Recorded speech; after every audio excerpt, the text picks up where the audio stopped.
طيب انا النهارده بنصح بغسيل السجاد في الشتاء؟ لا طبعا، اصح غسيل سجاد هو في الايه، في الصيف، من بعد شهر 5 6 لحد شهر 10 على دخول الايه، الشتاء. غير كده في جميع اي وقت تاني مستحيل ان السجاد يطلع ايه، تمام. السلام عليكم، انا اخوكم عبد الله، اكلمكم النهارده عن ازاي احافظ على السجاد. طيب اول حاجه، عشان احافظ على السجاد لازم اختار السجاده الصح في المكان الصح. يعني كل نوع سجاد له مكان، ما ينفعش اجيب سجاده تقيله احطها في المطبخ، لان هي معرضه في اي وقت تتبل مني. هتتبل مني في المطبخ، هتعمل عفن، هتعمل ريحه، هتعمل اي حاجه. فاهم حاجه ان انا عشان اعرف احافظ على السجاده اختار السجاده الصح في المكان الصح. يعني الليفنج ليه نوع سجاد، المطبخ ليه نوع سجاد، والصالون ليه نوع سجاد، وكل حاجه ليها نوع ايه، سجاد. طيب انا بحافظ على السجاده ازاي؟ بحافظ عليها دي كنظافه شخصيه.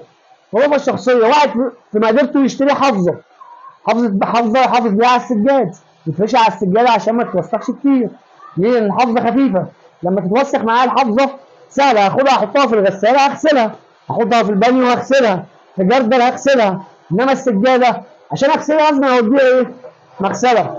الا لو السجاده خفيفه وانت معتاده ان انت تغسلي السجاده فين، في البيت. طيب في غيرك ستات كبيره ما يقدروش يغسلوا السجاد فين، في البيت، فلازم المغسله، فلازم يبقى اجيب حافظه عشان خاطر الشتاء، مش هينفع اغسل سجاد في الشتاء. بحافظ عليها بالحافظه دي، ان انا ما فيش حاجه تجري على السجاده، ما اخش على السجاده برجلي كتير، ما يجيش عليها تراب كتير. اطفال بيشربوا بياكلوا بسكوت بياكلوا حاجه ما يوقعوش عليها حاجات كتير، يبقى كل الوساخه واقعه على سطح الايه، الحافظه. فلما تتوسخ معايا اعرف اخدها انفضها، اخدها اغسلها حسب الايه، الوساخه اللي عليها، وانا محتاج انفضها ولا اغسلها ولا اعمل ايه. طيب احافظ عليها ازاي؟ احافظ عليها بان انا يوميا بنضف السجاده، ويوميا بكنسها، ويوميا بحافظ عليها، ما احطش عليها اكل، ما اكلش عليها حاجات كتير. يعني عشان احافظ عليها في 50 طريقه احافظ بيها على السجاده، بيختلف من شخص لشخص. بس في البيت بغسل السجاده باي مسحوق. يعني البيت طبعا انا مش هقول لك روحي هاتي ماده كيماويه اغسلي بيها السجاده، لان اي حد في البيت مش متناول معاه انه ينزل يشتري ماده كيماويه من المواد الكيماويه اللي هي ناس متخصصه بتبيعها. طب احنا بنتكلم عن المسحوق العادي اللي في البيت.